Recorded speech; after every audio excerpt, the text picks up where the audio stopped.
ও কাকিমা, কাকিমা বাড়িতে আসো?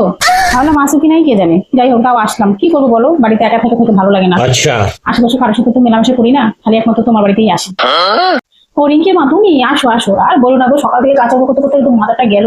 কি করবো বলো। আর তুমি এখন আসো এই দুপুরবেলার দিকে, তুমি আসলে তোমার একটা গল্পের ঝুড়ি নিয়ে আসো গো।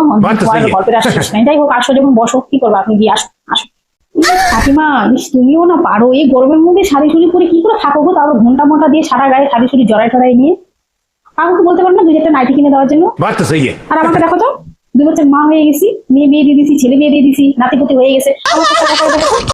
যাই হোক, তোমার বর তো আবার এসব পছন্দ করে না। খুঁজতে আসছিলাম তোমার বাড়িতে, 2 টাকা তোমার বর সকাল সকাল কথা শুনে দিল, বলে কিনা আমার নাকি বুড়া বসে বিব্রত করে। আমি বুড়া আচ্ছা, দেখতে ঠিক আছে। খেয়েছি, আর আমি এইসব দেশ ধরে না তোমার বরের টাকাতে করছি, আমি আমার টাকাতে করছি।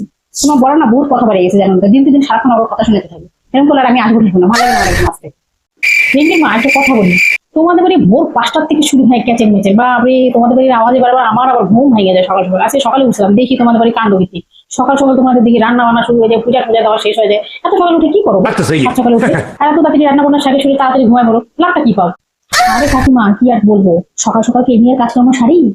আর এই স্বপন আছে না, স্বপনের মেয়ে, জানো না তো, রাত্রি 12টার দিকে আজকে একটা ছেলে দিয়ে গেলো, কালকে একটা ছেলে দিয়ে গেলো। अच्छा, সারাদিন কাজকর্ম সারি সারি বিকাল 4টার দিকে ছাদের উপরে দাঁড়ায় থাকি, আবে সালে। দেখি কোন দিন কোন ছেলে পৌঁছায় দিয়ে যায়। এবার কাকে বলবো, তোমার সাথে তো আসে এসে খালি কথা বলে শেয়ার করি, শেয়ার করার তো লোক নাই। আর এইসব খোঁজ খবর রাখতে গেলে তোমার চোখের পাওয়ারও কমে গেছে, জানেন না তো। চোখে একটু কম দেখি, ভাবছি চশমা নিতেই হবে, চশমা না নিলে পারবো না। बात तो सही है। আর খোঁজ খবর না নিলে হয়, পাশে থাকা হয় আমাদের। দূর রিঙ্কির মা, তুমি যে কি সব বলো না, তোমার কি সব পাড়ার খোঁজ খবর নিয়ে আসো, কার মেয়ে কার কি করবে, ওইসব কি কান দিয়ে না তো। আমি ওইসব ভাবে কান টান দিই না, বাড়িতে কাজকর্ম নিয়ে তাল পাচ্ছি না, বাড়ির পূজা গোপাল পূজা দিতে লাগে, এই বাড়তে নিয়ে চাই। ব্যস্ত। আর এইসব কথা কি শুনবো বলো, তুমি এইসব কান টান দিও না, বুঝছো। ওইসব যাই যা মানে তাই বলুন, তুমি সংসার ঠিকঠাক মতন করো, বাড়িতে নাতিপুতি আসো, ওদের নিয়ে আনন্দ থাকে, এইসব অন্যের কথা চরকায় তেল দিও না, বেকার এসব। কাকিমা তুমি যে কিছু বলো না, তুমি তো থাকো তোমার সংসার আর গোপাল নিয়ে, আমার আবার এইসব না বলে বলবি এটা আবার ঘুরে अबे साले। এই জন্য তোমার কাছে আসি, 2 চারটা কথা বলবো, তুমি তো শুনতেই চাও না, দূর ছাতা আমি যাই, তুমি খোঁজ খবর রাখাতে না রাখা, আমি তো খোঁজ খবর রাখবো, পাড়ার খবর আমার রাখতেই হবে, না রাখলে আমার হবে না, পেটে ঘুরে শুরু হয়।